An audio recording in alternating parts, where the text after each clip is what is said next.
The storm had felt like a rumor all day. But now, the sky was delivering for a second. Like a knife catching a glint of light and refracting it in multitude. Everything gleamed white. The lightning split the whole sky in half. And in that moment, it was brighter than daylight. The tops of the gravestones seemed to pulse like strobe lights in a nightclub before blackness settled them down again.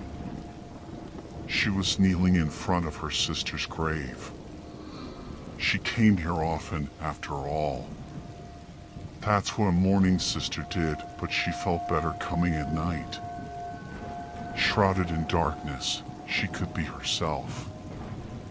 And she could feel what she wanted to, which sometimes was nothing. A cavernous, echoey space of emptiness. Perhaps there was a bit of pride if she were being honest, along with a genuine sense of connection. Even though her sister was nothing more than a skeleton 6 feet under. Funny how it took death to rekindle a connection that hadn't existed since the womb. Either way, the emotions weren't appropriate for daytime mourning. The lightning seemed suitable for tonight. It was the anniversary of her sister's death. And it lit something up inside of her too. A dark part of her that she didn't always feel comfortable touching. In the dynamic moment when everything became bright, she leaned forward and put her lips on the cold stone. She was certain that whatever plane of existence her sister lived on in, her head was exploding at this artificial expression of tenderness. It wasn't totally artificial. It really wasn't. It was just that, in life. They were polar opposites. Good and bad. Angel and devil. Black and white. They were identical. But no one would ever mistake one for the other. And yet, the thought that had hung out in her mind for the past year said otherwise. They were not so different. Their mother, Paige, would have told you there was something wrong with Madeline Wright from the start. Her daughters were identical twins. But the resemblance was purely physical. Madeline had been a difficult baby from day one.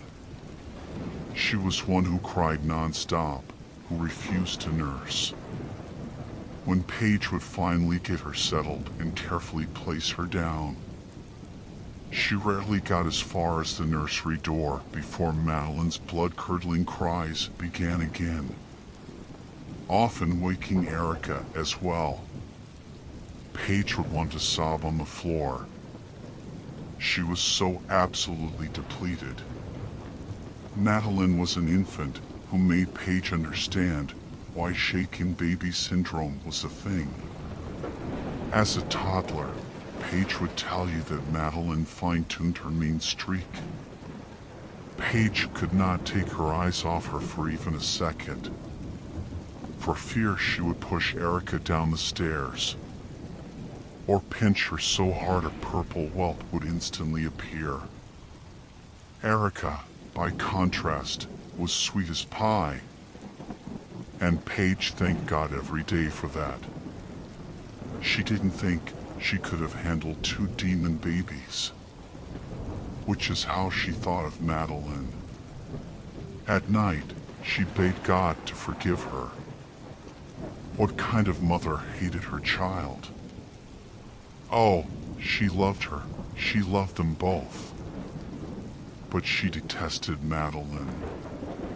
She wished for her mother or sister to offer to take Madeline for a weekend, even a day, but that never happened. Erica, though, she was quiet, ate and slept well, and was a child who lit up with a smile when you spoke to her.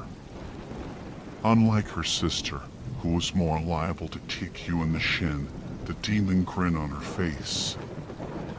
Erica grew into a little girl teachers raved about. One who followed the rules and was polite.